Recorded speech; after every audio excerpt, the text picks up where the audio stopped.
गुरवे गौरचंद्राय कृष्णाय कृष्णभक्ताय तद्भक्ताय नमो नमः। ओम अज्ञानतिमिरान्धस्य ज्ञानाञ्जनशलाकया चक्षुरुन्मीलितं येन तस्मै श्रीगुरवे नमः।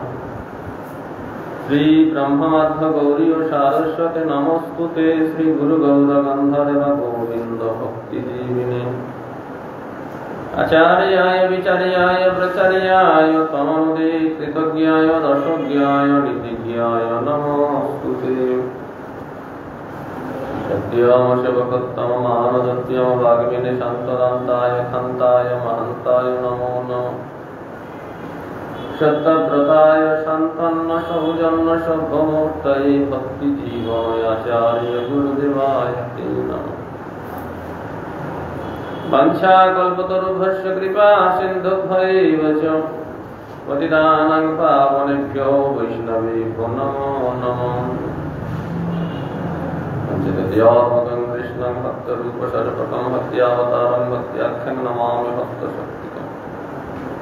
अजानुलम्बितभुजौ कनकावदातौ संकीर्तनैकपितरौ कमलायताक्षौ विश्वम्भरौ द्विजवरौ युगधर्मपालौ वन्दे जगत्प्रियकरौ करुणावतारौ।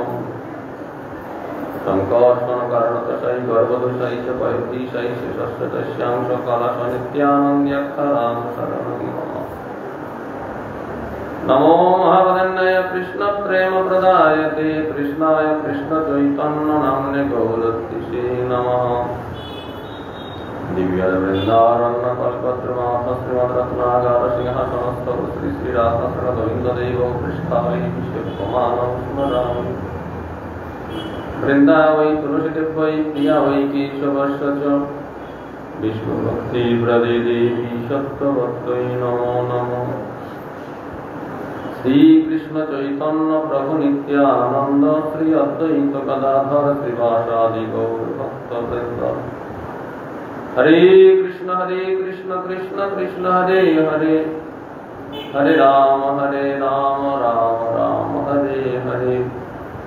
नमस्ते नरसिंहाय प्रह्लादल्लभदायिने हिरण्यकशिपूर्वक्षशिलाकङ्कणकालये नीलाचल निवासाय नित्याय परमात्मने बलभद्र सुभद्राभ्यां जगन्नाथाय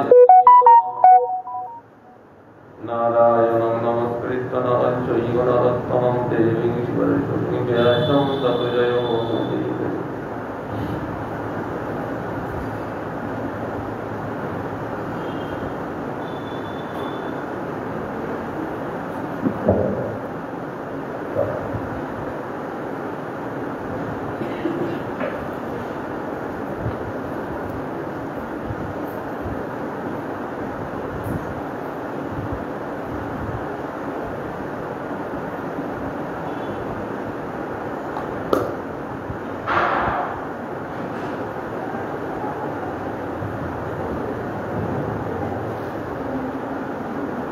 जय महाराज की जय।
সুখদেব গোস্বামী বললেন,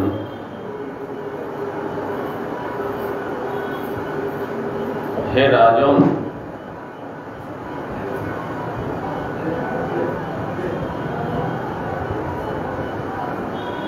কোন এক সময়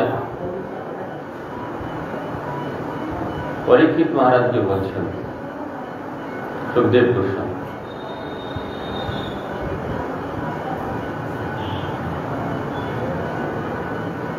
কোন এক সময় ভগবান শ্রীকৃষ্ণ বলদেবের সঙ্গে ব্রজে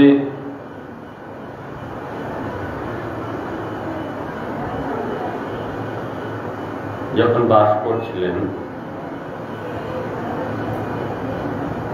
ব্রজে বাস করতে করতে এক সময় দেখলেন যে গোপগণ ইন্দ্রযজ্ঞের আয়োজন করছেন।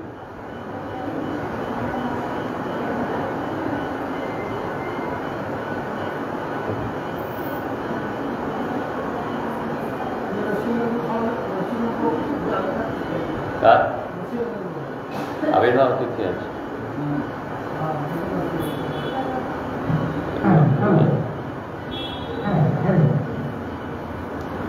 সর্বান্তর্যামী ভগবান, সর্বসাক্ষী, তিনি জেনেও নন্দ প্রভৃতি গোপগণকে বিনয় অবনত ভাবে জিজ্ঞাসা করতে লাগলেন,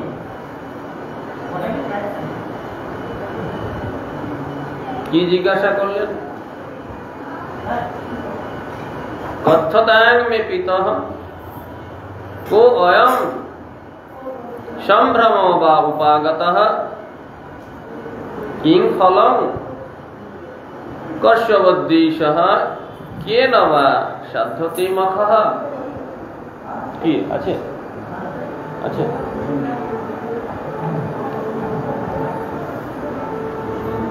হে পিত, আপনাদের এই যে উদ্যোগ কোন বিষয়ের জন্য?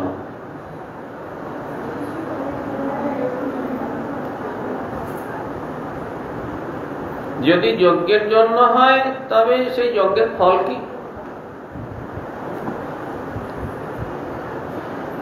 দেবতায় বা কেন? দেবতায় কে? কোন দ্রব্য দ্বারা এই যজ্ঞ করবেন? এই সমস্ত বিষয় আমার কাছে দয়া করে বলুন। ইতদ ব্রহীমহং কামমহ্যং শুশ্রূষবে পিতঃ নাহি গোপ্যং হি সাধূনাং কৃত্যং সর্ব্যাত্মনামিহং अस्त्यस्य परदृष्टि नाम मित्र दास्त्य विद्विषम। আমার পরম কৌতূহল হচ্ছে,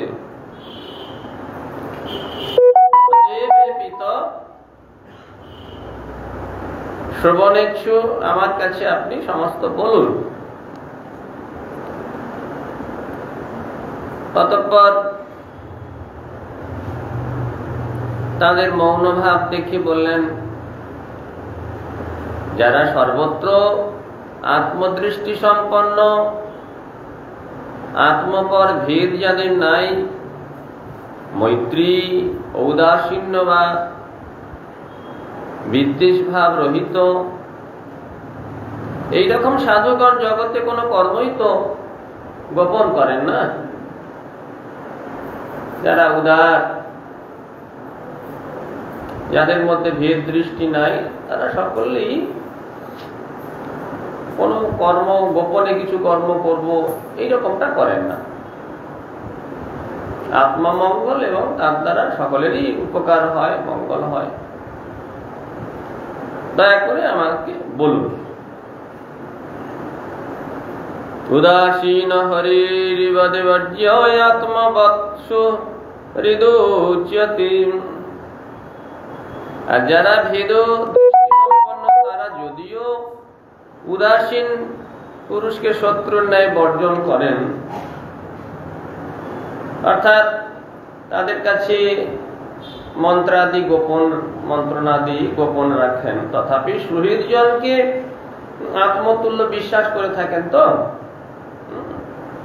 যারা ভেদদর্শী, শত্রু মিত্র ভেদ যাদের আছে, এইরকম ব্যক্তিও যারা দুষ্ট ব্যক্তি, তাদের কাছে সব কথা বলে না, বলতে নাই। যারা মধ্যম স্তরে আছে, যারা উত্তম ব্যক্তি, তারা তাদের সুহৃদ বলে কিছু নেই, আত্মপর বলে কিছু নেই, শত্রু বলে কিছু নাই, সকলেই আপন, তাদের কোনো ভেদ দর্শন নেই। আর যারা মধ্যম স্তরে আছে, যাদের ভেদ দর্শন আছে, তারা কি করে?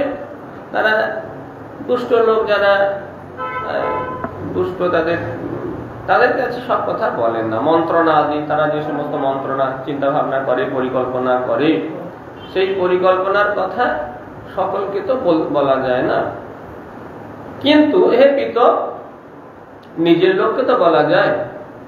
আমরা তো আপনার নিজের লোক, অতএব আমি আপনাদের সুহৃদ বলে আমার নিকট আপনি আপনাদের যে মন্ত্রণা, এটা বলতেই পারেন, এটা নিশ্চয়ই গোপন করবেন না আপনি।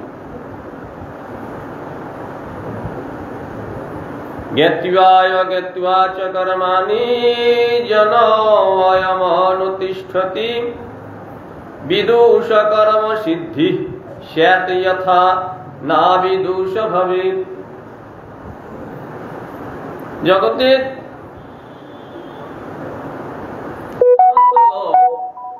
কেউ কেউ কর্তব্য বিষয়ের ফলাদি যাবতীয় বিষয়ে অবগত হয়ে, আবার কেউ কেউ অবগত না হয়েও কর্ম করেন। কাজটা কেন করছো কি জানি, সবাই করছে, আমিও করছি, এইরকম লোকও অনেকে আছে। আবার অনেক মানুষ আছে যারা জেনে বুঝে কর্তব্যের প্রয়োজন ইত্যাদি ইত্যাদি বুঝে কার্য করে, কিন্তু যারা বৃত্তান্ত জেনে কর্ম করেন, তাদের কর্ম যেরূপ সুসম্পন্ন হয়, অজ্ঞ ব্যক্তি সেরকম হয় না। বহু মানুষ আছে গড্ডালিকা প্রবাহে ভেসে যায়, লোক দেখা দেখি কাজ করে, সবাই করছে, আমিও করছি, এর ফলটা যে খারাপ হবে সে জানে না।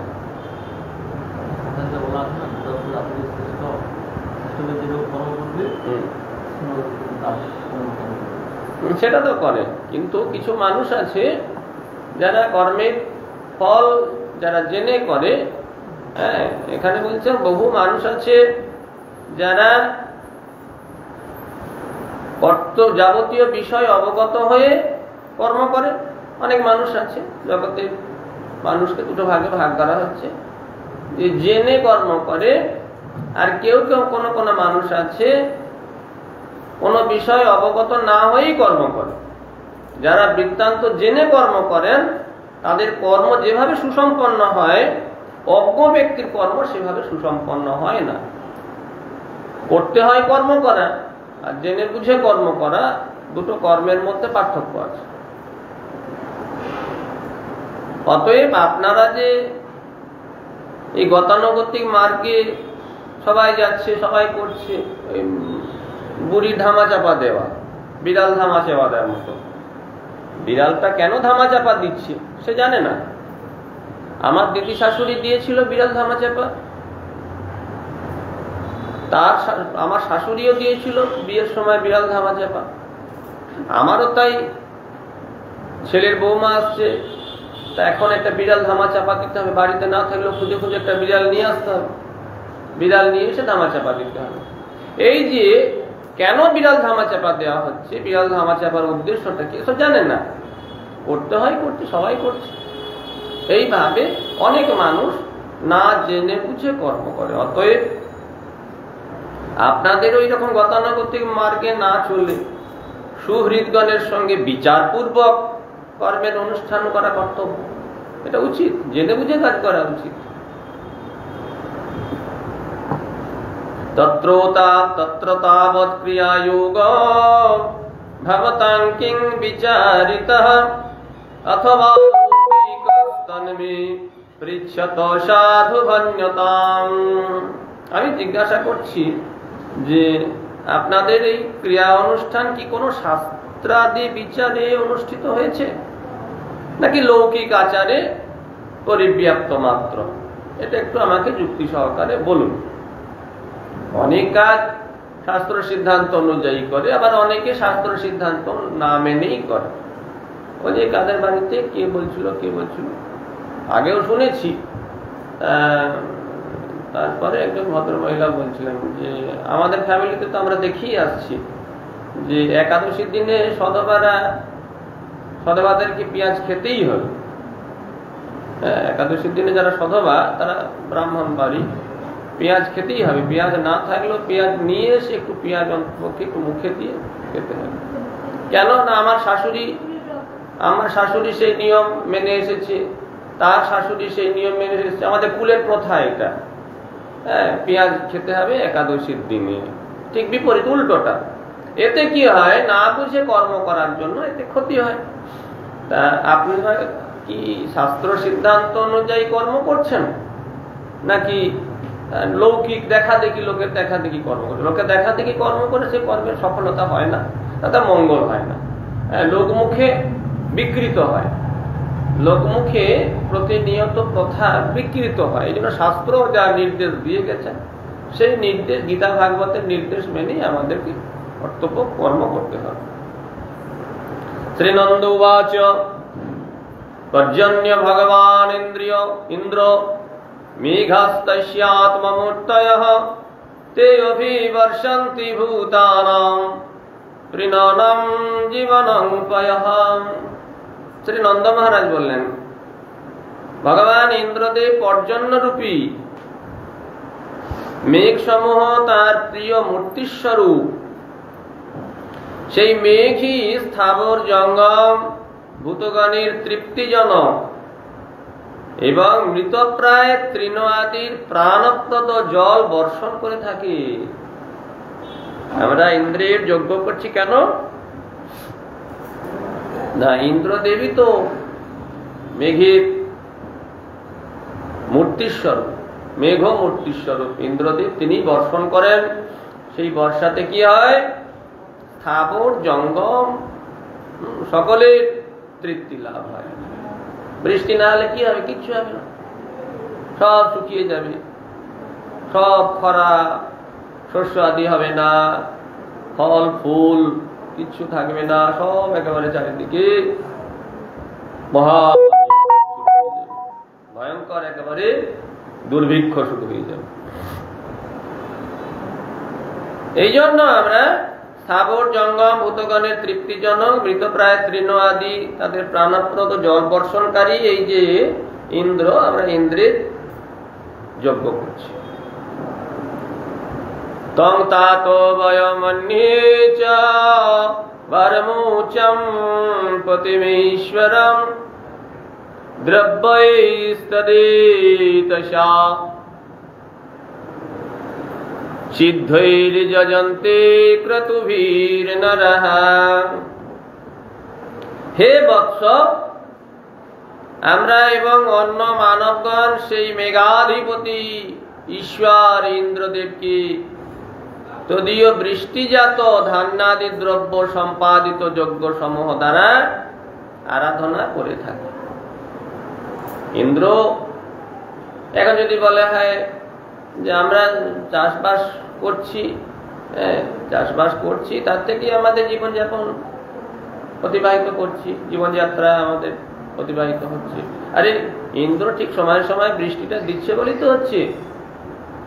ইন্দ্র বৃষ্টি দিচ্ছে, তার জন্য চাষাবাদ সব হচ্ছে, ঘাস হচ্ছে, গাভীগণ সেই ঘাস খেয়ে বেঁচে আছে। এই জন্য আমরা ইন্দ্রের যজ্ঞ করছি।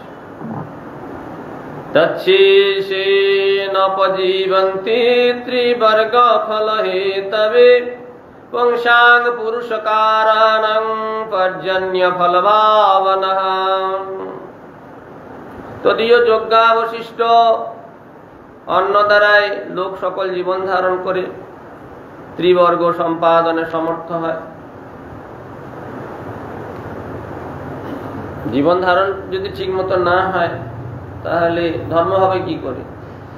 বেঁচে থাকতে হবে তো, জগতের মানুষ খেয়ে পরে বেঁচে থাকবে, শস্য আদি হবে, ফল ফুল ফল সমস্ত কিছু হবে। যদি বলো কৃষি প্রভৃতি লোকের জীবন উপায়, তথাপি মেঘই তো ওই কৃষি প্রভৃতি কর্মের ফল সম্পাদন করে। মেঘ যদি না হয়, বৃষ্টি যদি না হয়, কৃষিকার্য হবে কি করে? কৃষিকার্য তো হবে না, সব নদী শুকিয়ে যাবে, চারিদিকে বৃষ্টি সব বন্ধ হয়ে গেলে ভয়ঙ্কর দুর্ভিক্ষ দেখা যাবে। यैनं विसृजे धर्मं पारम्पर्यागतं नरः कामद्वेषाद् भयात् लोभात् स वै नाप्नोति शोभनम्। যে ব্যক্তি স্বেচ্ছা দেশ ভয় বা লোভ বশত কুল পরম্পরাগত এই ধর্ম পরিত্যাগ করেন, তিনি নিশ্চয়ই মঙ্গল লাভ করেন না। কুলের যে প্রথা, সে প্রথাকে তো ত্যাগ করা উচিত না। কোনো কিছুর বশবর্তী হয়ে, কোনো লোভে বা কোনো বিদ্বেষ বশত বা ভয়ে বা ইচ্ছা খামখেয়ালি বশত যদি কেউ পরিত্যাগ করে, এটা ভালো হয় না, এতে নিশ্চয় মঙ্গল হবে না। শ্রীশুক উবাচ বচো নিশম্য নন্দ্যস্য তথা নিশাং না নিজাং, জুম করে দেখো না, 12 নম্বর শ্লোকটা দেখো। তথা বাচ নিশম্য নন্দ্যস্য তথা নিজাং ব্রজোকশাম ইন্দ্রায় মন্যং জনয়ং পিতরং প্রাহ কেশবঃ। 12 নম্বর শ্লোক, জুম করে দেখো। মধ্যনুষ না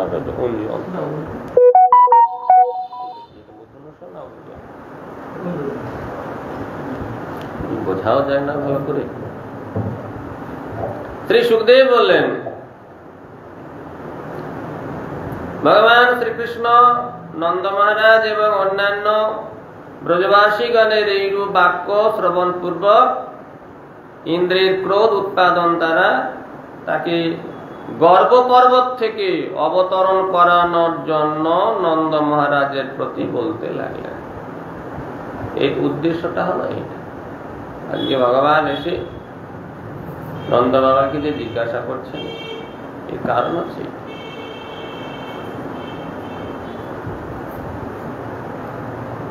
দাম্ভিকতা বড় বড় ক্ষতিকর, বড় মারাত্মক। ইন্দ্র খুব ভালো করে জানে, স্বয়ং ভগবান কৃষ্ণচন্দ্র সব জানে। ভগবানকে আহ্বান করে ভগবানের চরণে প্রার্থনা করে, নিবেদন করে তাকে পৃথিবীর ভূহার হরণের জন্য কত কত স্তব স্তুতি করেছেন। ভগবান অবতীর্ণ হয়েছেন, অবতীর্ণ হয়ে এইসব পটপট পটপট করে অসুরগুলোকে মারছেন, পুতনাবধ হয়েছে ইত্যাদি ইত্যাদি। ইন্দ্র জানে কি রকম দুর্বুদ্ধি। সেই ভগবানের পিতা আর সেই ভগবানের যে কুল বংশ যেখানে তিনি অবস্থান করছেন, তাদের পূজা নিতে হবে। দাম্ভিকতা, এতে কি হবে? তার ক্ষতি হয়ে যাবে, ইন্দ্রের আরো ভয়ঙ্কর ক্ষতি হয়ে যাবে।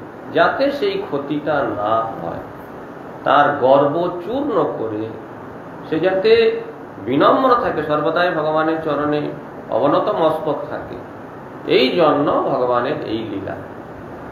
ইন্দ্রকে কৃপা করার জন্য, ইন্দ্রকে শাসন করে তার গর্ব চূর্ণ করে তাকে ভগবানের চরণে মতি বিশিষ্ট করার জন্যই ভগবানের এই গোবর্ধন পূজা, এই লীলা।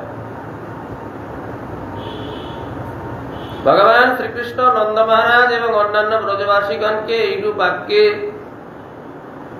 বা এইরকম তাদের কথা শুনে বাক্য শ্রবণ পূর্বক ইন্দ্রিয়ের ক্রোধ উৎপাদনের দ্বারা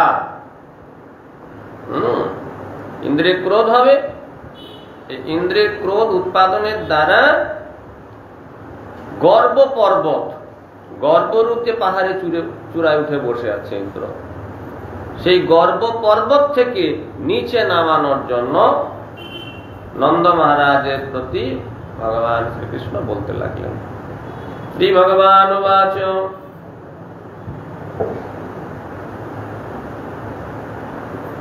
कर्मणा जायते जन्तुः कर्मणैव प्रलीयते सुखं दुःखं भयं क्षेमं कर्मणैवाभिपद्यते। একদম ধরে ধরে ধরে ধরে ধরে ধরে ইন্দ্র কি করবে, ইন্দ্রের কি প্রয়োজন? ভগবান বললেন, হে পিতম, এই জগতের জীব কর্মবশতই জন্ম মৃত্যু সুখ দুঃখ ভয় এবং শুভ প্রাপ্ত হয়। যে যেমন কর্ম করবে, অবশ্যম্ভাবী ভোক্তব্যম কৃতম কর্ম শুভাশুভ, শুভ অশুভ যে কৃত কর্ম তার অবশ্যম্ভাবী ভোগ করতে হবে। কর্মই তার সুখের কারণ, কর্মই তার দুঃখের কারণ। আমরা যে সুখ ভোগ করছি পূর্বজন্মের কর্মফল সুখ ভোগ করছি। কেউ সোনার চামচের উপর চামচ মুখে দিয়ে জন্মাচ্ছে, পূর্ব কর্মফল অনুযায়ী সে জন্মাচ্ছে। একজন ফুটপাতে জন্মের মাত্র তাকে ফেলে দিয়ে গেল, পুকুরে টেনে টেনে টেনে টেনে নিয়ে যাচ্ছে, কর্মফল অনুযায়ী তাকে টেনে নিয়ে যাচ্ছে। ভগবানের কোনো পক্ষপাতিত্ব দোষ থাকে না, কর্মই তাকে জন্ম মৃত্যু সুখ দুঃখ যাবতীয়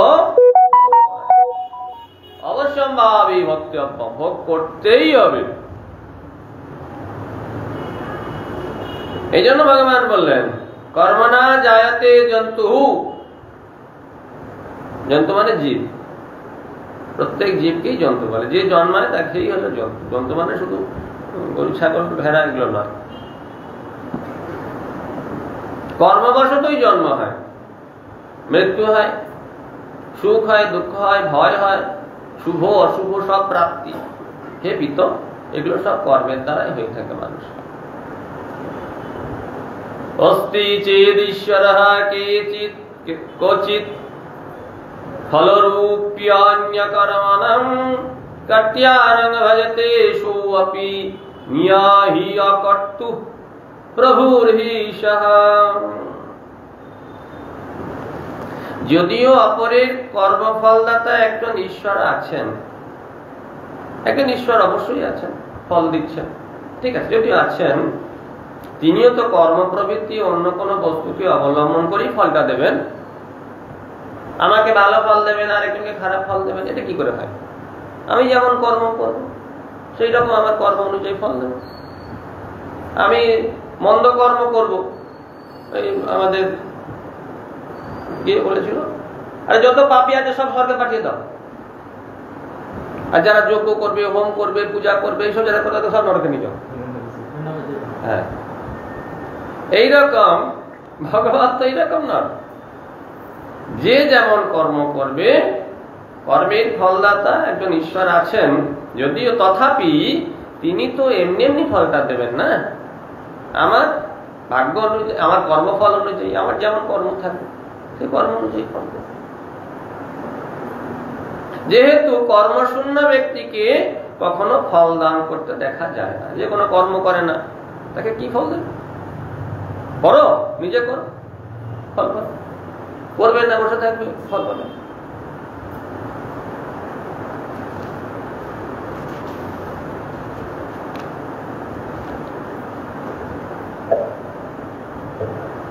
কিমিন্দ্রিণীহ ভূতানাং ষাক্ষ কর্মানুবর্তিনাং অনিশেনান্যথা কর্তুং স্বভাববিহিতং নৃণাং। এই ইহলোকে জীব মাত্রই কর্মানুবর্তী, তাদের সেই প্রাক্তন সংস্কার জন্য কর্মের অন্যথা করতে ইন্দ্র সমর্থ নয়। অতএব দ্বারা প্রয়োজন কি? কর্মফল তো ইন্দ্র দেবে না, জীব মাত্রই কর্মানুবর্তী, কর্ম করবে সেরকম ফল পাবে। ইচ্ছা করলাম আমার কর্মের ফলটাকে পাল্টে দিলাম, এ তো হয় না। ইন্দ্র তার আমার কর্মফলটা পাল্টে দিতে পারবে না। আমি কর্ম করেছি, সারা জীবন আমার দুঃখ থাকবে। দেখা গেল যে এই যে গুরুমাই বলতেন না, যদি বেশি দিন খেতে চাও তো কম কম করে খাও, আর যদি অল্প দিন খেতে চাও বেশি বেশি খেয়ে নাও, খাওয়া শেষ হয়ে যাবে তোমার। তোমার খাওয়ার যেটা পরিমাণ মেপে রেখে আছে, তুমি সারা জীবনে এতটা খেতে পারবে। আর যদি বেশি খাবো খাবো খাবো খাবো করো তো ব্যাস, অল্প দিনে খেয়ে নাও, খাওয়া শেষ হয়ে যাবে, বেঁচে থাকবে, খাবার পাবে না। ওই জন্য লোভে পড়ে এটা ওটা ওটা সেটা মুখরোচক খাবার খানি খেয়ে নিলাম। আরে বেঁচে থাকার জন্য পুষ্টিকর স্বাস্থ্যকর খাবার গ্রহণ করো, যেটুকু শরীরের প্রয়োজন, ব্যাস। লোভে পড়ে একদম একদম এখানে যেখানে পাচ্ছি ফুচকা, চপ, সিঙ্গারা, তেলে ভাতে, হ্যান ত্যান যেখানে যা পেলাম খেয়ে নিলাম, না দুদিন পরে আলসা পালসা হয়ে গেল, বেশ পেটের অবস্থা খারাপ। তা এটা তুমি দোষ করবে, ভুল ফল কর্ম করবে, আর ইন্দ্র এসে তোমাকে ফল দেবে। এই জন্য ইহলোকে জীব মাতৃ কর্মানুবর্তী, তারা যেমন কর্ম করবে সেই কর্ম অনুযায়ী সেই রকম সে ফল পাবে। ইন্দ্র কি করবে? আপনারা যে ইন্দ্রের পূজা করছেন, ইন্দ্রের পূজা করে কি লাভ আছে? ইন্দ্রের পূজা করার কোনো দরকার নেই।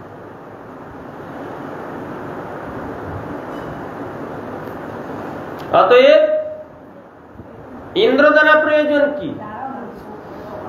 ইন্দ্র আমাকে কি ফল দেবে? স্বভাবতন্ত্র হি জনঃ স্বভাবম অনুবর্ততে স্বভাবস্থমিদং সর্বং সদিবাসুর মানুষম। আরে স্বভাব, যার যেমন স্বভাব, জীব মাত্রই স্বভাবের অধীন, স্বভাবের অনুবর্তী। স্বভাব কি করে হয়? কর্মের দ্বারা স্বভাব হয়। একটা কাজ বারবার বারবার করতে করতে করতে করতে করতে করতে অভ্যাস তৈরি হয়, তাই না? অভ্যাস তৈরি হয়। অভ্যাস যখন ঘনীভূত হয়ে পাক্কা হয়ে যায় তখন হয় স্বভাব। তখন মানুষ তার স্বভাব অনুযায়ী চলতে থাকে। সেই স্বভাবটা তৈরি হয় কর্মের দ্বারা। যে মাত্রই স্বভাবের অধীন এবং অনুবর্তী, সেইভাবেই সে চলবে। দেব, অসুর, মানব সহিত এই নিখিল ব্রহ্মাণ্ড স্বভাবেই অবস্থিত রয়েছে, সব নিজ নিজ স্বভাব অনুযায়ী চলছে। এই স্বভাব ইন্দ্র ছাড়াবে? কে ছাড়াবে? তোমাকে নিজেকেই ছাড়াতে হবে।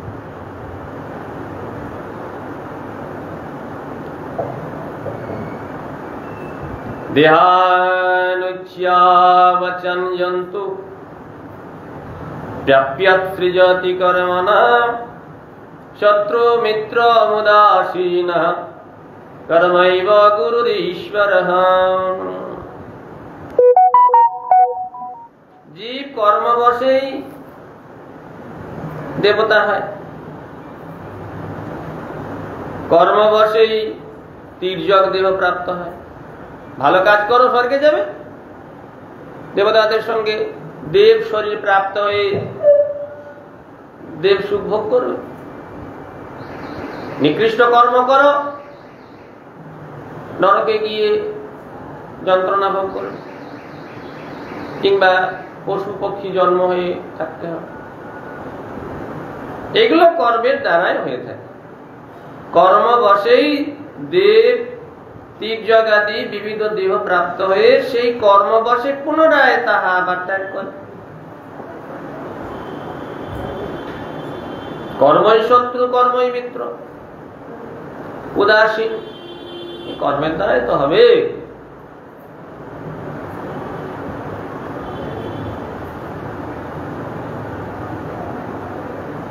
কর্মৈব গুরুরীশ্বরঃ।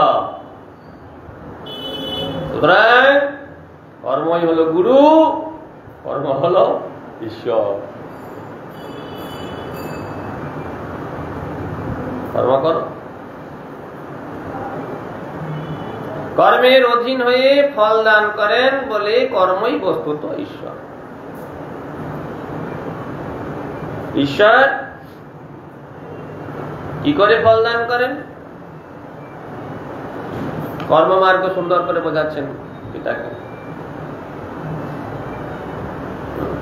কর্মমার্গে কিভাবে জীব পরিচালিত হয়, পিতাকে সেই কর্মমার্গের সিদ্ধান্তগুলোকে ধরে ধরে ধরে ধরে ধরে ধরে শিক্ষা প্রদান করছেন। যে ঈশ্বর, ঈশ্বর যে ফল দান করেন কর্মের উপরেই তো। একজনকে ভালো ফল দিচ্ছে, একজন খারাপ ফল দিচ্ছে, তাহলে মূলত ফলদাতা কে? কর্মই ফলদাতা। এই জন্য কর্মই বা গুরুর ঈশ্বর, কর্মই হলো গুরু, কর্মই হলো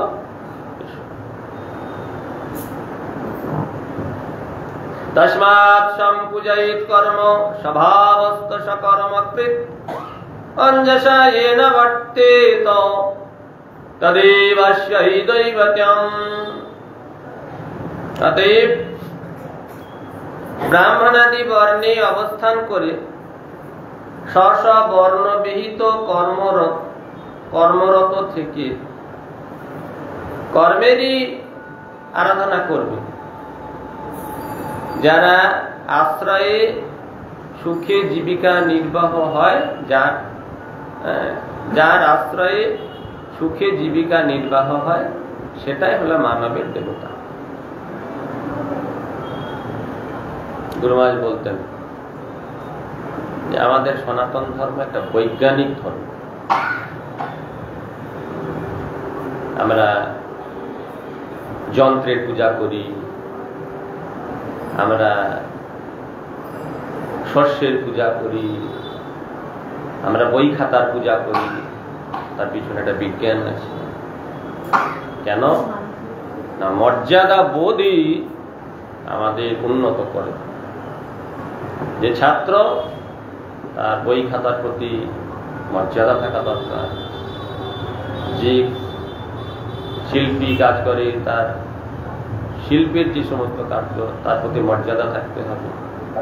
যে পরিশ্রম করছি, যন্ত্রপাতি নিয়ে নানা রকম কাজ করছি, তার সেগুলির প্রতি মর্যাদা থাকতে হবে। কৃষক ফসল ফলায়, দেখবেন এই অঘ্রাণ মাসে ধান পাকলে ওই ঈশান কোণের জমির ঈশান কোণের ধান কিছুটা কেটে তাকে সুন্দর করে কাপড়ে জড়িয়ে মাথায় করে, কোনো কথা বলতে হবে না, কথা না বলতে বলে প্রজা বাড়িতে নিয়ে যাবে, বাড়িতে নিয়ে রাখবে, তাকে পূজা করবে। এগুলো হচ্ছে মর্যাদা বোধ। তাই মর্যাদা বোধ থেকে কর্মের নিষ্ঠা জন্মায়।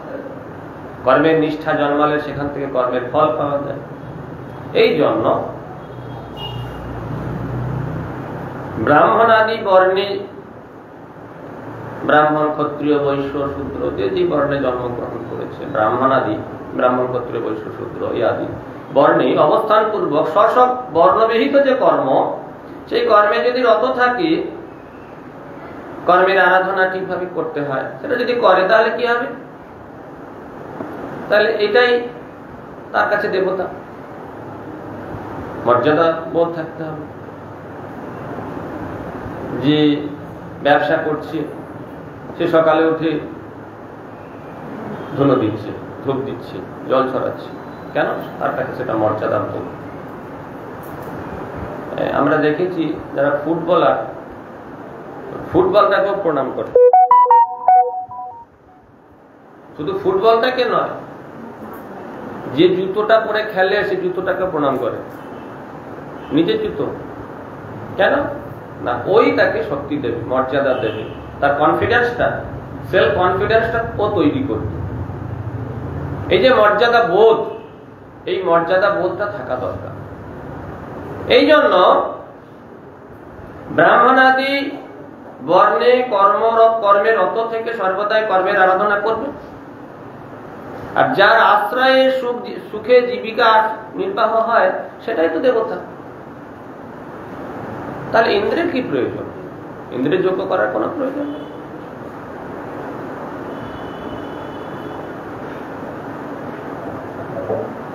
আজীব্যৈকতরম ভ্যাবং যস্ত্যন্যমুপজীবতি ন তস্মাদ বিন্দতি শিবং জরণ্যার্যসতি যথা। যার আশ্রয়ে আছো তাকে গুরুত্ব না দিয়ে যদি অন্য কাউকে গুরুত্ব দেয় তাতে তো মঙ্গল হয় না। যে যে বর্ণের যে কার্য সেই বর্ণের যদি কার্য করে তাহলে তার মঙ্গল হয়। অসতী নারী স্বামীর আশ্রয়ে আছে, তথাপি গোপনে অন্য পুরুষের সেবা করে, তার দ্বারা যেমন তার মঙ্গল হয় না, সেই প্রকার মানবগণ এক বস্তুকে জীবন উপায় রূপে অবলম্বন পূর্বক অন্য বস্তুর সেবা করে কি করে মঙ্গল হবে? যার আশ্রয় আছো, যে তোমাকে পালন করছে, পোষণ করছে, যে তোমার জীবনকে রক্ষা করছে, তারই পুজো করতে হবে। তো অসতী রমণী স্বামীর কাছে থাকবে, স্বামীর ঘরে থেকে স্বামীর সেবা, স্বামীর যে সমস্ত তার দ্বারা প্রতিপালিত হবে সব স্বামীর কাছে, কিন্তু অন্য পুরুষের সেবা করছে, এর দ্বারা তার কখনো মঙ্গল হবে না। যে স্বামীর আশ্রয়ে আছো সে স্বামীর সেবা করা, তার কথা মতো, তার উপদেশ মতো চলতে হবে, তার পরামর্শে চলতে হবে, তবে সুন্দরভাবে তার মঙ্গল বিধান হবে। ঠিক সেই প্রকার আমরা যে কর্মের আছি, গোপালন, আমরা বৈশ্য জাতি, গোপালন, কৃষি ইত্যাদিতে, এটাই আমাদের আশ্রয়। এগুলোকে আশ্রয় করে আমরা বেঁচে আছি, এগুলোকে গুরুত্ব দিতে হবে। ইন্দ্রকে গুরুত্ব দিয়ে কি হবে? আমরা যদি কর্ম না করি ইন্দ্র খেতে দেবে? ইন্দ্র তো খেতে দেবে না। কি সুন্দর যুক্তি দিয়ে বোঝাচ্ছেন দেখো,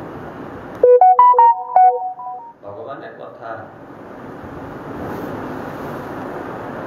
ভক্তিত ব্রহ্মণা মিত্র রাজন্য রক্ষয়া ভুবঃ বৈশ্যস্তু বার্তয়া জীবে শূদ্রস্তু দ্বিজ সেবয়া। ব্রাহ্মণ, বেদ, ক্ষত্রিয়, পৃথিবী পালন, বৈশ্য কৃষি বাণিজ্য পশুপালন, শূদ্র দ্বিজ সেবা, এর দ্বারা জীবনযাত্রা নির্বাহ করে। ব্রাহ্মণ কি করে? বেদ, ক্ষত্রিয় পৃথিবী পালন, বৈশ্য কৃষি দ্বারা, আর শূদ্র বৈশ্য কৃষি বাণিজ্য পশুপালন, আর শূদ্র ব্রাহ্মণের সেবা, এর দ্বারা জীবিকা অর্জন করে, জীবন ধারণ করে। সুতরাং এই কাজগুলোই তাদের কাছে দেবতা। এইগুলো কি গুরুত্ব দেওয়া দরকার। আলাদা করে ইন্দ্র টেন্দ্র গুরুত্ব দিয়ে কি হয়? যত বলছি ইন্দ্র তো রাখছে, এইসব কথাগুলো যত বলছে, আর ইন্দ্রের তখন একদম ক্রোধ উৎপন্ন হচ্ছে। ও, আমি বৃষ্টি দিচ্ছি, আমি সুন্দর সময়ে সময়ে বর্ষা করে দিচ্ছি, সময়ে সময়ে পৃথিবী শস্য সমলাভ করছি, আর আমি বাদ পড়ে গেলাম। ইন্দ্রকে রাগানোর জন্যই তো সব কথা, যাতে ইন্দ্র রেগে যায়।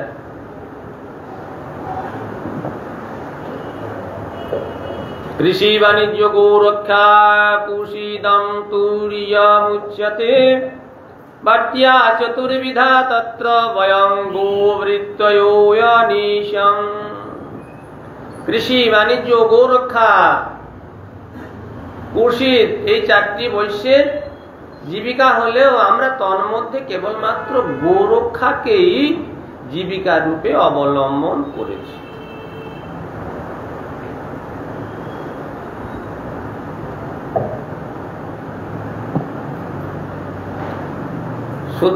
বৈশ্যের চারটি জীবিকা আছে, তার মধ্যে আমরা বাণিজ্য কৃষি আদি এইগুলো তো আমরা করি না। আমরা গো রক্ষা, গো পালন, গো সেবা ইত্যাদি ইত্যাদি, এটাকে আমরা জীবিকা হিসাবে গ্রহণ করেছি। সুতরাং এই গোরক্ষা কার্যটি, গাভী আমাদের মাতা, গাভী আমাদের দেবতা,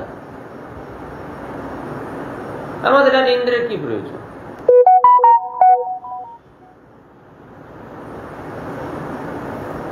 সত্যম রজস্তম ইতি স্থিতুত অত্যন্তহেতবঃ রজসৎপদ্যতে বিশ্বমন্যান্যম বিবিধম জগৎ। সত্য, রজ এবং তমগুণই হল যথাক্রমে জগতের স্থিতি, সৃষ্টি এবং বিনাশের কারণ। তন্মধ্যে রজগুণে বিশ্ব উৎপন্ন হয়, তারপরে স্ত্রী পুরুষ সংযোগে বিবিধ প্রাণী জগতের সৃষ্টি হয়। রজসা চোদিতা মেঘা বর্ষন্ত্যম্বূনি সর্বতঃ প্রজাস্তৈরেব সিদ্ধ্যন্তি মহেন্দ্র কিং করিষ্যতি। সত্য রজগুণে, এই রজগুণে বিশ্ব সৃষ্টি হলো, তারপরে স্ত্রী পুরুষ মিলিত হয়ে সমস্ত বিশ্ব প্রজা বৃদ্ধি হয়ে গেল, ছেয়ে গেল গোটা বিশ্ব। মেঘ রাশি ওই রজগুণের দ্বারাই পরিচালিত হয়, গুণের দ্বারাই তো সব পরিচালিত হয়। মেঘ কি করে হয়? রজগুণে মেঘ, পরিষ্কার ব্যাপার। গুণেতেই তো বিশ্ব সৃষ্টি স্থিতি প্রলয় হচ্ছে। কিন্তু আমরা সকলেই জানি, কদিন ধরে সৃষ্টি কার্য পড়ছি আমরা। রজগুণের দ্বারা, গুণেতে সৃষ্টি হচ্ছে, সৃষ্টি সত্যগুণের দ্বারা ধাবিত থাকছে, ধারিত হচ্ছে, তমগুণের দ্বারা ধ্বংস হচ্ছে। সেই রজগুণের দ্বারাই পরিচালিত হয়ে মেঘ সৃষ্টি হচ্ছে, মেঘ আবার বর্ষণ করছে, রজগুণের সৃষ্টি হচ্ছে। মেঘ রাশিও সেই রজগুণের দ্বারা চালিত হচ্ছে, সর্বত্র জল বর্ষণ করছে, সেই জল দ্বারা প্রজাগণ জীবন ধারণ করছে। মহেন্দ্র কিং করিষ্যতি, ইন্দ্র কি করবে? ইন্দ্রের তো কিছু করার নেই। তাহলে ইন্দ্রের পূজা কি জন্য করতে যাব? প্রজা রক্ষা বিষয়ে ইন্দ্রের কিছু মাত্র বিন্দু মাত্র কোনো কার্য নাই। ইন্দ্রকে বাদ দিত, ইন্দ্র ব্যান্ড করে দেওয়া হবে ইন্দ্রকে। ইন্দ্রের কোন রকম কোনো অস্তিত্ব থাকবে না। ন পুরো জনপদ ন গ্রামা ন গৃহাবয়ম বনৌকোশস্তাত নিত্যম বনশৈল নিবাসিনঃ। হে পিতঃ, আমরা বনবাসী, সর্বদা বন এবং পর্বতাদিতেই বাস করি। অতএব আমাদের নগর, জনপদ, গ্রাম কিংবা গৃহ মঙ্গলজনক হয় না। আমাদের বড় বড় বিল্ডিং এর কি প্রয়োজন? আমরা বনবাসী। দেখুন বনবাসীর ভাব দেখুন। কৃষ্ণ বনবাসী, ললিতা, বিশাখা আদি সখীবৃন্দ, সখাগণ, নন্দ বাবা, মা যশোদা সব বনবাসী। কি ভাব! সেই ভাবে ভাবিত হয়ে রাজ ঐশ্বর্য অট্টালিকা ত্যাগ করে রূপ গোস্বামী, সনাতন গোস্বামী গিয়ে বনে, সেই ভাবে ভাবিত হয়ে আমার প্রভু নিত্য বনবাসী, রাধারানী সখীবৃন্দ নিত্য বনবাসী। তাদের ভাবে ভাবিত হয়ে তাদের সেবা কিভাবে করছেন? গাছের তলায়, আজ একটা গাছের তলায়, কালকে আর একটা গাছের তলায়, তারপরের দিন আর একটা গাছের তলায় আস্বাদন। মহামন্ত্রী, লক্ষ কোটি অর্থ সম্পদের অধিকারী কৃষ্ণ বলছেন, পিতা আমরা তো বনবাসী, সর্বদা বন পর্বতই আমাদের বাসস্থান, আমরা তো এখানেই থাকি। অতএব আমাদের নগর, জনপদ, গ্রাম, বিশাল বিশাল অট্টালিকা, গৃহ, এগুলো কি প্রয়োজন? আমরা যে বনে বাস করি সে বনের মর্যাদা দিই, বনকে সম্মান করি, বনের সেবা করি, এটি আমাদের মঙ্গল। तस्मात् गौवं ब्रह्मणा नाम दृश्यारभ्यतं मखः य इन्द्र जोग संभ्यारस्त्वैरयं सद्वतं मखः। অতএব গো ব্রাহ্মণ এবং পর্বতের উদ্দেশ্যে যজ্ঞ আরম্ভ করুন। কারোর জন্য করতে হবে না। এই বন আমাদের আশ্রয়, গাভী আমাদের অন্নদাতা, ব্রাহ্মণ আমাদের উপদেষ্টা, আশীর্বাদ, এদের জন্য যজ্ঞ করুন। ইন্দ্রের জন্য করতে হবে না। ইন্দ্র একটা ভোগী লোক, বিষয় মত্ত হয়ে সবসময় থাকে। ইন্দ্রের জন্য যজ্ঞ করি কি? ইন্দ্র তার ঈশ্বর নয়। ইন্দ্রের জন্য যজ্ঞ যদি করতে হয় এদের জন্য করো। গো ব্রাহ্মণ এবং পর্বত, এই পর্বত আমাদের আশ্রয় দিয়েছে। গিরিরাজ আমাদের আশ্রয় দিয়েছেন। গিরিরাজের কত কত ফল ফুল, কত তৃণ গুল্ম আছে। সেই ফল আমরা ফল ফুল খেয়ে আমরা জীবন ধারণ করি। আমাদের গাভীগণ, বৎসগণ সব তৃণ আদি আমরা সেই পর্বতে আশ্রয় গ্রহণ, গুহায় আশ্রয় নিই, বিশ্রাম করি। এই পর্বতের উদ্দেশ্যে যজ্ঞ করুন, গাভীর উদ্দেশ্যে যজ্ঞ করুন, আর ব্রাহ্মণের উদ্দেশ্যে যজ্ঞ করুন। এতেই আমাদের মঙ্গল হবে। ইন্দ্রের উদ্দেশ্যে যজ্ঞ করার কোন প্রয়োজন নেই। পচ্যতাং বিবিধা পাকাশু পান্তিয়া পায়সাদয়ঃ সংযমাপুপসস্কুল্য সর্বোদোহস্য গৃহ্যতাম। পায়স থেকে শুরু করে মুগের ডাল পর্যন্ত যা কিছু হয়েছে, চালের গুঁড়িকে দিয়ে পিঠে করেছো, শস্কুলি প্রভৃতি নানা রকম যে খাদ্যবস্তু সব হয়েছে, ব্রজবাসী সমস্তের সেই তারা দহন করে দুগ্ধজাত জিনিস নিয়ে এসেছে, দধি এনে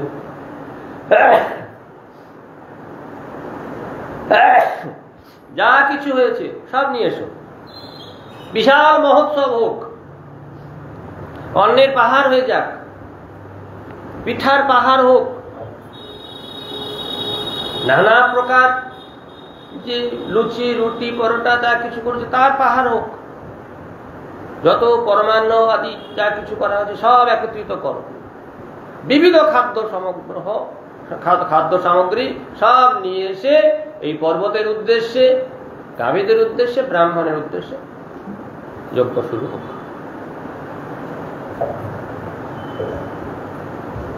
হুয়ন্ত্যামগ্নয় সম্যক ব্রহ্মণ্যৈর ব্রহ্মবাদিভিঃ অন্যং বহুগুণং তেভ্যো দেয়ং বোধেনু দক্ষিণাঃ। ব্রহ্মবাদী ব্রাহ্মণগণ অগ্নিতে যথাযথ হোম করুন। ব্রহ্মবাদী ব্রাহ্মণ আসুক, তারা হোম করুক আমাদের মঙ্গলের জন্য। সেই ব্রাহ্মণগণকে বহু গুণযুক্ত অন্ন ধেনু আদি দ্বারা দক্ষিণা দেবে।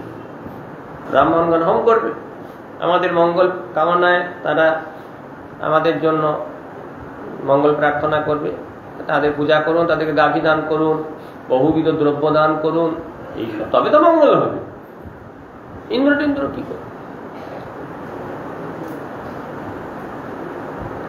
অন্যভস্যাস্য চণ্ডালপতিতেভ্যো যথার্হতঃ যবসঞ্চ গাবাং দত্ত্যা গিরয়ে দিয়তাং বলিঃ। কুকুর, চণ্ডাল, পতিত ব্যক্তি প্রভৃতি অন্যান্য ব্যক্তিগণকেও যার যেমন সামর্থ্য দান করা উচিত। গাভী সমূহকে তো কোনো কথাই নাই। তৃণ, নানা প্রকারের খাদ্যবস্তু তাদেরকে প্রদান করা প্রয়োজন। গোবর্ধন গিরি, সেই গোবর্ধন গিরির পূজা একান্ত করা উচিত। গিরি গোবর্ধনের পূজা করুন, সকলের পূজা করুন, এরা সরাসরি আমাদের সাহায্য করে।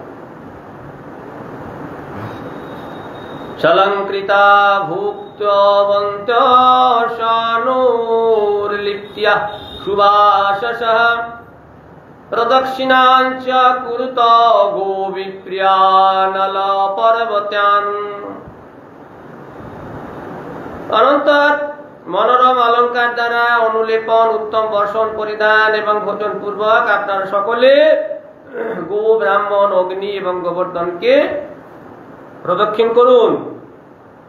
এইভাবে সব বলে দিলেন, এই করো, সব নিয়ে এসো, এইভাবে সাজাও, ব্রাহ্মণদেরকে দিয়ে হোম করাও, সকলকে যথাযোগ্য সম্মান করে সকলকে খাওয়াও, গাভীদেরকে খাওয়াও।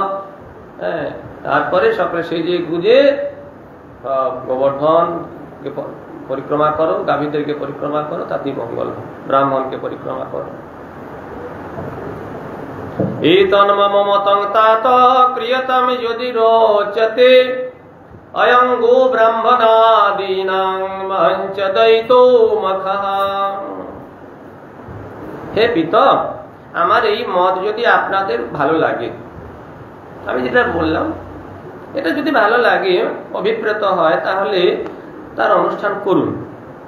এই যজ্ঞ গো ব্রাহ্মণাদির এবং আমারও প্রীতিজনক। ভগবানের এত সুন্দর করে যুক্তি দিয়ে কথা, এটা কি আর ফেলতে পারে? কখনো তাকে অবহেলা করতে পারবে না। ভগবান তার ইচ্ছা, আবার বলেছেন এটা আমারও প্রীতিজনক, কৃষ্ণের প্রীতিজনক, কৃষ্ণ চাইছে, আর সেটা কি না করে কেউ থাকতে পারে? শ্রীশুক উবাচ কালাত্মনা ভগবতা শক্রদর্পং জিঘাংসয়া প্রত্যং নিশম্য নന്ദ്যাদ্যা সাধ্যগৃহা গৃহ্যন্ত্য তদ্বচঃ। শ্রী সুখদেব বললেন, কালরূপী ভগবান ইন্দ্রির গর্বনাশের জন্য এই প্রকার বললে, এটা শুনে নন্দ আদি গোপগণ সম্যক ভাবে এটাকে গ্রহণ করলেন। ঠিক ঠিক বলেছি। আমাদের গাভীদের পূজা, গাভীর সেবা, ব্রাহ্মণের সেবা, পর্বতের সেবা, এটাই তো করা দরকার। কৃষ্ণের কথা, আর কৃষ্ণ যখন বলছেন, কৃষ্ণের কথাই আমাদের শেষ কথা। আমরা যেমন বলি মহাপ্রভু মতমিদম, শাস্ত্রের কথায় কি আছে না আছে আমাদের দেখার দরকার নেই। মহাপ্রভু বলেছেন শেষ কথা, মহাপ্রভুর কথা শেষ কথা। ঠিক সেই প্রকার কৃষ্ণ বলেছেন, আর কোনো কথা নেই, কৃষ্ণের কথা শেষ। এই জন্য তারা এটাকে অত্যন্ত আদরের সঙ্গে গ্রহণ করলেন, সম্যক ভাবে। নন্দাদি গোপগণ সম্যক ভাবে এটা গ্রহণ করলেন। তথা চ ব্যদধু সর্বং যথাহ মধুসূদনঃ বাচয়িত্বা শস্ত্যায়নং তদ্রবীণং গিরিদিবিজং উপহৃত্য বলিন সম্যগাত্রিতা জব সঙ্গমাম গোধনাদি পুরস্কৃত্য গিরিং চক্রু প্রদক্ষিণম। তারপরে শ্রীকৃষ্ণের কথা অনুযায়ী সমস্ত অনুষ্ঠান করা হলো।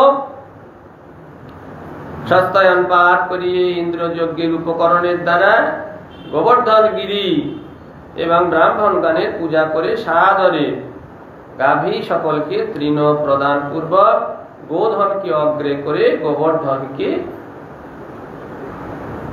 প্রদক্ষিণ করলেন। ইন্দ্রের যজ্ঞের জন্য যা যা আনা হয়েছিল সেগুলো দিয়ে যজ্ঞ হলো। অন্যান্য যে সমস্ত খাদ্যবস্তু ছিল, আরো সমস্ত খাদ্যবস্তু এনে সকলে কৃষ্ণ ঠিক যেভাবে বলেছিলেন সেইভাবে গিরি গোবর্ধনের পূজা হলো, ব্রাহ্মণের পূজা হলো, এবং সকলে সুন্দরভাবে গাভীদের সেবা করে গোধন মানে গো সম্পদ তাদেরকে সামনে আগে নিয়ে সকলে পিছনে পিছনে পিছনে পিছনে পিছনে গিয়ে সমস্ত গোবর্ধন পর্বতকে পরিক্রমা করলেন।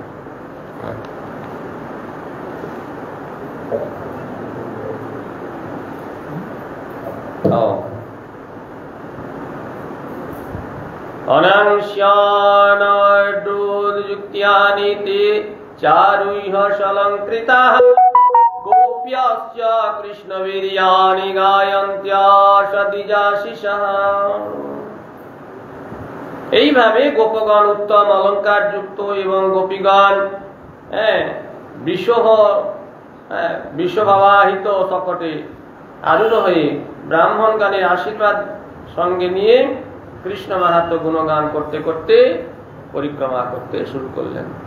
সামনে গাভীগণ যাচ্ছে, গো সকল যাচ্ছে, গোপগণ যাচ্ছে, স্ত্রী রমণীগণ সকলে তো হেঁটে যেতে পারবে না, তা গাভীর যে গরুর গাড়ি, সে কি বলে গো শকট, বৃষ, আর সেই শকটে চেপে সকলে মিলে সুন্দর সেজে গুজে ব্রাহ্মণগণের আশীর্বাদ নিয়ে সকলে কৃষ্ণের গুণগান করতে করতে করতে করতে করতে করতে এমন সময় পরম উল্লাসের সঙ্গে কৃষ্ণই অপূর্ব একটি বিশাল শরীর ধারণ করে বলেন, আমি গোবর্ধন পর্বত, আমি প্রচুর প্রসন্ন হয়েছি, অত্যন্ত প্রসন্ন হয়েছি। এই বলে ভগবান সেই গোবর্ধন পর্বত রূপে নিজেকে প্রকট করে সকলের সেই পূজা দ্রব্য সমস্ত গ্রহণ করলেন, সমস্ত। আর এক ভগবান ভাই দেখো দেখো দেখো দেখো দেখো গোবর্ধন খুব প্রসন্ন হয়েছে, দেখো সকলে প্রণাম করো। সকলে গোবর্ধনকে প্রণাম করলেন, গোবর্ধনও সকলকে আশীর্বাদ করলেন। এইভাবে আজকের এই দিনে ভগবান শ্রীকৃষ্ণ অত্যন্ত আদরের সঙ্গে পর্বত, গাভী এবং ব্রাহ্মণগণের পূজা যজ্ঞ করেছিলেন। আজকে এই গো পূজা, তারপরে গাভী ব্রাহ্মণের পূজা এবং গোবর্ধন পূজা, আর এই বিশাল অন্নকূট মহোৎসব, বিশাল সব অন্নের পাহাড় বানিয়ে গোবর্ধনের উদ্দেশ্যে ভোগ দিয়েছিলেন। গোবর্ধন সব খেয়ে নিচ্ছিলেন, বড় বড় থালা করে সাজিয়ে দিচ্ছে, গোবর্ধন সব খেয়ে নিচ্ছে। ভগবান বিশাল রূপ ধারণ করেছিলেন। এই জন্য গোবর্ধন একাধারে যেমন ভক্ত ভগবানের সেবক, অপরদিকে সাক্ষাৎ ভগবান। তিনি গোবর্ধন রূপে সকলকে পালন করেছেন, সকলের সেবা উপহার গ্রহণ করেছেন। আজকে সেই গোবর্ধন পূজা, এই দিনে ভগবান অত্যন্ত প্রসন্ন থাকেন, সকলের প্রতি খুব প্রসন্ন ভগবান। যারা ভগবানের উদ্দেশ্যে এই অন্নাদি নিবেদন করে, ভগবান তাদের উপরে খুব প্রসন্ন হন। ভক্তগণ ভগবান বলি পূজা করে। একাধারে সেবক তত্ত্ব আর একটারে ভগবত তত্ত্ব। গোবর্ধন ভগবানের সেবা করেন, আবার ভগবানই গোবর্ধন রূপে সেবা গ্রহণ করেন। এরপরে ব্যাস ইন্দ্র রেগে যাবে, আমার পূজা বন্ধ করে দিল। ছোট্ট একটা বাচ্চা ছেলের কথা, ভয়ঙ্কর বর্ষণ শুরু করলো, প্রবল বর্ষণ, আর ঘন ঘন বজ্রপাত, পাহাড়ের চূড়া ভেঙে দেবে, গোবর্ধন পর্বতকে ভেঙে দেবে। এরকম কৃষ্ণ কি করলো, চলো সকালে গোবর্ধন পর্বতের তলায় ঢুকে পড়ো। কৃষ্ণ বিশাল সেই 7 মাইল গোবর্ধন পর্বতকে হাতে ধরে রাখলেন। 7 দিন ধরে বৃষ্টি হলো, কিচ্ছু করতে পারেনি। ভগবানের কাছে কি বিক্রম প্রকাশ করবে? অবশেষে সমস্ত বিক্রম যখন প্রকাশ না করতে পেরে কিছু করতে পারলো না, তখন ভগবানের চরণে এসে পড়লেন। আজ থেকে 7 দিন বৃষ্টি হবে, হোক 7 দিন বৃষ্টি। এখন আবার সেই 8 দিনের দিনে আবার সেই ইন্দ্র নেমে আসবে। ইন্দ্র ভগবানের পূজা করবে, ভগবানের স্তব স্তুতি করবে। সে আবার সেই গোপূজা,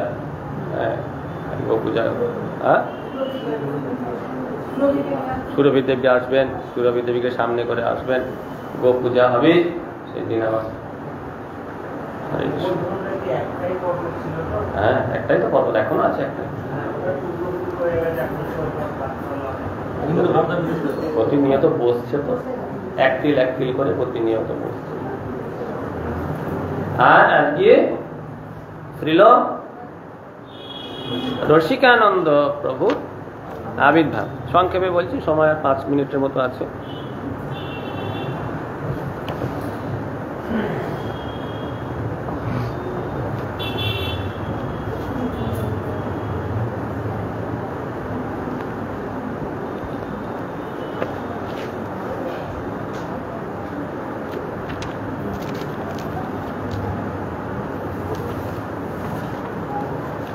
রসিকানন্দ দেব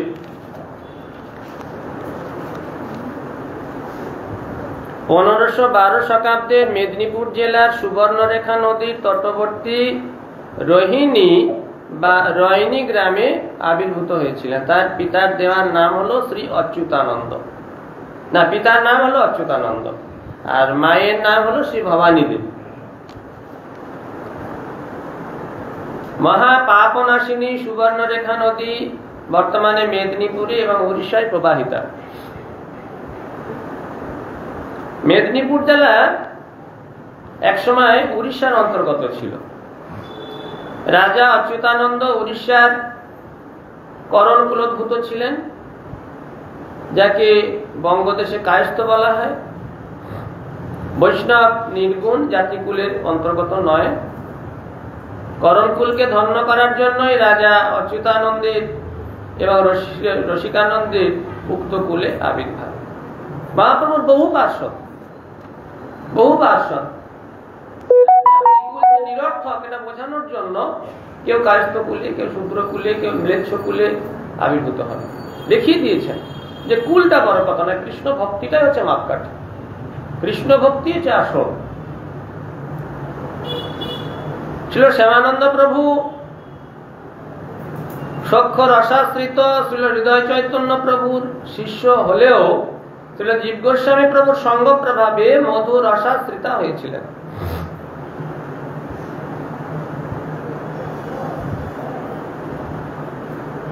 তিনি রসিকানন্দ দেবকে রাধাকৃষ্ণ মন্ত্রের উপাসনা মন্ত্র প্রদান করেছিলেন।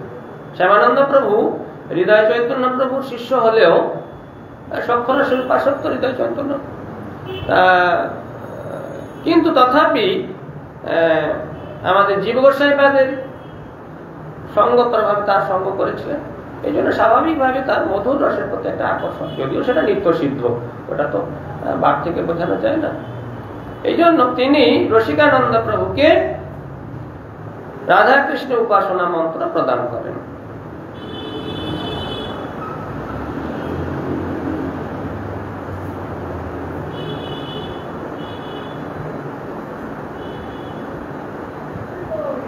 শ্রী নরহরি চক্রবর্তী ঠাকুর ভক্তি রত্নাকর গ্রন্থে বলেছেন যে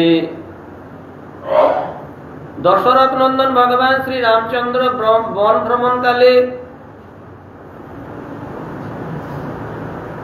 না, ভক্তি রত্নাকরে বলা হয়েছে বয়নী গ্রামে প্রসিদ্ধ অচ্যুত তনয় শ্রী রসিকানন্দ শ্রী মুরারি নামদ্বয়।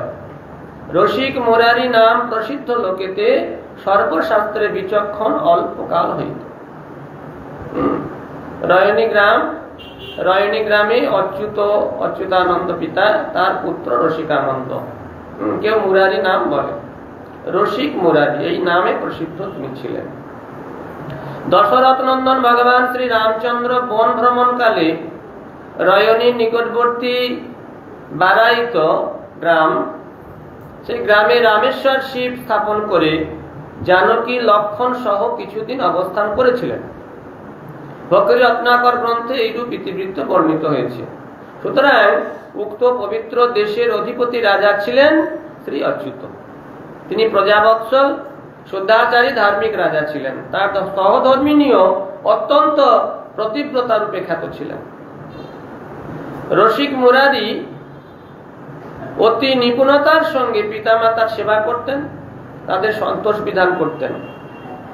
রসিক মুরারির ভক্তিমতী ভার্যার ইচ্ছাময়ী দেবী, তার নাম ভক্তি রত্নাকরে উল্লেখ করা আছে। তার পত্নীর নাম ইচ্ছামতী। ইচ্ছাময়ী বা ইচ্ছাদেই অর্থাৎ ইচ্ছাময়ী দেবী। ঘণ্টাশিলা গ্রামে কিছুদিন অবস্থান করেছিলেন। ঘণ্টাশিলা গ্রামটিও ঐতিহাসিক একটি গ্রাম। এখানে পাণ্ডবগণ বনবাসকালে অবস্থান করেছিলেন। ঘণ্টাশিলায় রসিক মুরারি কিভাবে অলৌকিক রূপে গুরু দর্শন এবং গুরু কৃপা লাভ হলো তাহা সুন্দরভাবে বর্ণিত হয়েছে। উক্ত গ্রামে নির্জন প্রদেশে একদিন রসিকানন্দ প্রভু সদ্গুরু প্রাপ্তির জন্য ব্যাকুল হয়ে ধ্যান করছেন। কোথায় সদ্গুরু পাওয়া যায় কিভাবে সদ্গুরুর আশ্রয় করে ভজন করব, আমার ভজন কি হবে, কি ভজন করব, কার আরাধনা করব, সাধ্য কি, সাধন কি ইত্যাদি বিষয়ে তিনি খুব চিন্তা করছেন। এমন সময় আকাশবাণী শুনতে পেলেন। আকাশবাণীতে বলল, হে মুরারি, তুমি চিন্তা করো না, তোমার গুরুদেব শ্রী শ্যামানন্দ শীঘ্রই তার দর্শন পাবে, তার শ্রী চরণাশ্রিত হয়ে তুমি কৃতার্থ হবে।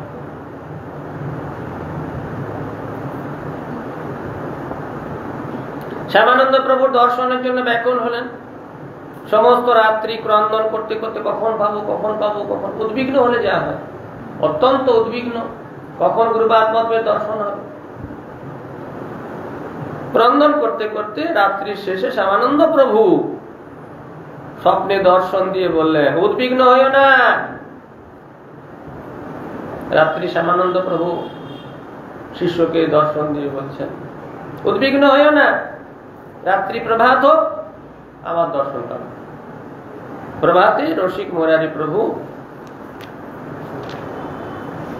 আর্ত হইল, নিরীক্ষণ করে দেখলেন, এমন সময় দেখতে পেলেন সূর্যের মতো তেজময় দীর্ঘ কলেবর শ্যামানন্দ প্রভু হাসতে হাসতে হা শ্রীকৃষ্ণ চৈতন্য, হা নিত্যানন্দ এই নাম উচ্চারণ করতে করতে, প্রেম বিহ্বল চিত্তে নৃত্য করতে করতে করতে তার সামনে এসে উপস্থিত হল।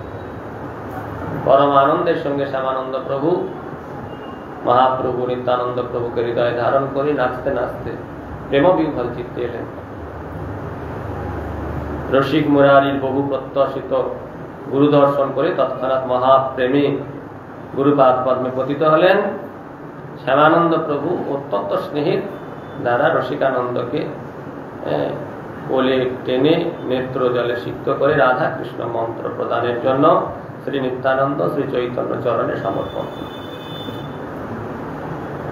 নিষ্কপট আরতি থাকলে সদ্গুরু লাভ হয়, কোনো চিন্তা নেই। আগে পাঠে বলেছি, যার যেমন আরতি, যার যেমন নিষ্কপটতা, নিষ্কপটতার উপরই লাভ যাবতীয়। আমরা প্রভাত বিভক্তি সিদ্ধান্ত সরস্বতী ঠাকুর বলেছেন, কপর ব্যক্তিকে ভগবান কখনো কৃপা করেন না, তার জন্য মায়াদেবী আছেন। মায়াদেবী নানা রকম কপট লোককে তার কাছে পাঠিয়ে দেন, আর যারা সত্যিকারের নিষ্কপট, ভগবান নিজেই গুরু রূপে তার কাছে গিয়ে তাকে তার কৃপা করেন। এইভাবে রসিকানন্দ প্রভু গুরুপাদ পদ্মে আশ্রয় গ্রহণ করে ভজন করতে করতে করতে করতে করতে তিনি একদিন এমন সিদ্ধ মহাত্মা তার প্রকাশ হয়ে গেল, তার জগতে জানতে লাগলেন এই রসিকানন্দ সিদ্ধ মহাত্মা। কিছু মানুষ তার প্রতি ঈর্ষান্বিত হলেন, যে একটা পাগলা হাতিকে ছেড়ে দিয়েছিলেন, দেখি কেমন কেমন সিদ্ধ মহাত্মা। তখন সেই পাগলা হাতিকে ছেড়ে দিতে, পাগলা হাতি তিনি হরিনাম করতে করতে যাচ্ছেন, পাগলা হাতি তার কাছে এসে দাঁড়িয়ে সঙ্গে সঙ্গে রসিকানন্দ তার কপালে ভগবানের নাম লিখে দিলেন, তিলক করে দিলেন, গলায় একটা বিশাল তুলসীর মালা, তার সামনে হরিনাম করতে করতে পাগলা হাতি চলেছে। এইভাবে একদিন ওই সেই মুসলমান কি নাম, আহমদ, তা সেই দেখছি যা আমি একে একটু হিন্দু আনি বেড়ে যাচ্ছে, এদের আমি একটু এদেরকে শাসন করি। তার সিদ্ধ ক্ষমতা ছিল, বাঘকে বশ করেছিল, বাঘের পিঠে চড়ে ঘুরে বেড়াতো। লোকে তাকে খুব সম্মান করতে, বাবা বাঘের পিঠে চড়ে ঘুরে বেড়াচ্ছে। তা আমাদের বিবেক তার একজন শিষ্যকে দিয়ে যাও রসিকানন্দকে গিয়ে বলো যে আমার গুরুদেব আসছেন। তা ভোরবেলায় গিয়ে খবর পাঠালো যে আমার গুরুদেব বাঘের পিঠে চড়ে আপনার সঙ্গে দেখা করতে আসছে। বাঘের পিঠে চড়ে আমার সঙ্গে দেখা করতে আসছে, তাকে তো সম্মান করা দরকার। কি করে সম্মান করবো, কি করে সম্মান করবো? ওই ভাঙা মাটির পাঁচিল, অনেক সময় মাটির মাথাটা, পাঁচিলের মাথাটা ভেঙে যায়, সেই ভাঙা মাটির পাঁচিলের উপর দাঁড়িয়ে দাঁড়িয়ে গান মারছে। তারপরে এই পাঁচি চল চল চল চল চল, পাঁচি তখন ওই লম্বা পাঁচি হর হর হর হর হর করে যাচ্ছে। কি আহমদি বিগ দেখছি সর্বনা, এই তো ভাঙা পাঁচি কথা শোনে, আমি না হয় বাঘ মণিমন্ত্র ঔষধের দ্বারা বাঘকে বশীভূত করা যায়, বাঘকে ওষুধ খাইয়ে দিলে সেই রকম শাসন করলে নানা রকম বাঘ বশীভূত থাকে। তা এই জড় বস্তুকে বশীভূত করতে পারে, সঙ্গে সঙ্গে নেমে এসে তাকে প্রণাম করছে। এইরকম তার ভগবত প্রীতি, ভগবানের প্রতি ভক্তি থাকলে তার সমস্ত সর্বসিদ্ধি করতলে তার। যত রকম সিদ্ধির জন্য চেষ্টা করতে হয় না, সামান্য একটু সিদ্ধি দেখলে একেবারে মাথা নামাতে বাধ্য হয় তার কাছে। কিন্তু আসল সিদ্ধি হলো ভক্তি। যার ভক্তি আছে সমস্ত সিদ্ধি তার আছে। কিন্তু সিদ্ধির জন্য, ঐশ্বর্যের জন্য কখনো চেষ্টা করা উচিত না। যার দ্বারা ভগবান প্রসন্ন হন, যে ভক্তির জন্য, সেই ভক্তির জন্য চেষ্টা করা উচিত। আজকে এই রসিকানন্দ প্রভু এই তিথিতে আবির্ভূত হয়েছিলেন মেদিনীপুর জেলায়। মহাপ্রভুর অত্যন্ত প্রিয়, মহাপ্রভু পাশ রসিকানন্দ প্রভু আমাদের প্রসন্ন হন, কৃপা দৃষ্টি দান। হরে কৃষ্ণ। বাঞ্ছা কল্পতরু প্রতিদান পাবনে প্রভু কৃষ্ণ।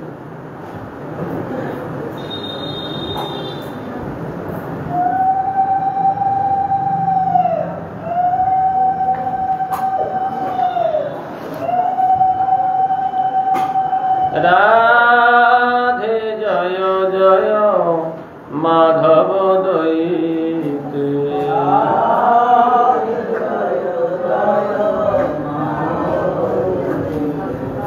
গোকুল তরুণী মন্ডল মহিতে, গোকুল তরুণী মন্ডল মহিতে, গোকুল তরুণী মন্ডল মহিতে, গোকুল তরুণী মন্ডল মহিতে।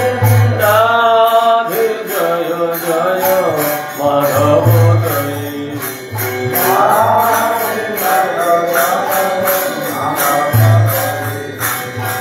দামোদর রতি বরধন বেতে, দামোদর রতি দামোদর রতি বরধন বেতে, দামোদর হরে নিকুঞ্জ বৃন্দাবিনী,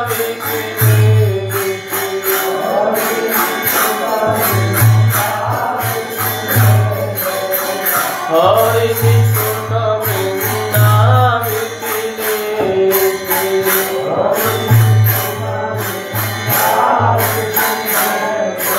রাধে জয় জয় মাধব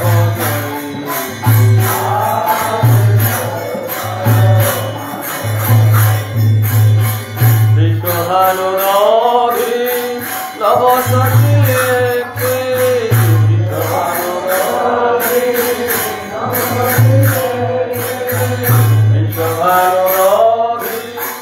নবসখী লেখে,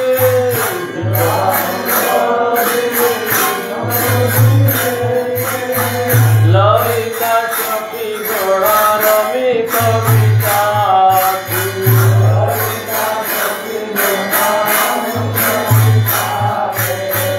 ললিতা সখী গোড়া রমি কবিতা,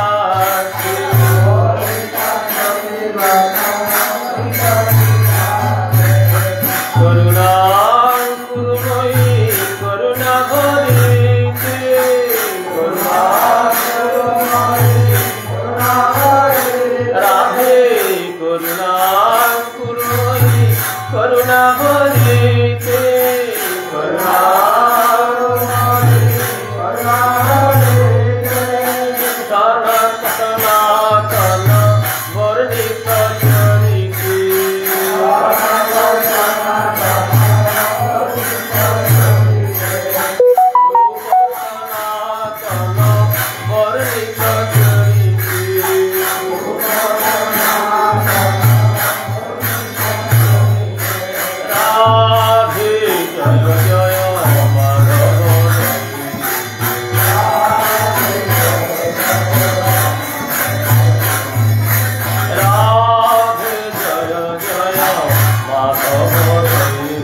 श्री गुरु गोदान गंधा विलास राधा माधव राधा दामोदर राधा सुंदर श्री जगन्नाथ बलराम सुभद्रा सदा संजीव की जय। श्री गुरु का की जय। विष्णु का भक्ति जीवन आचार्य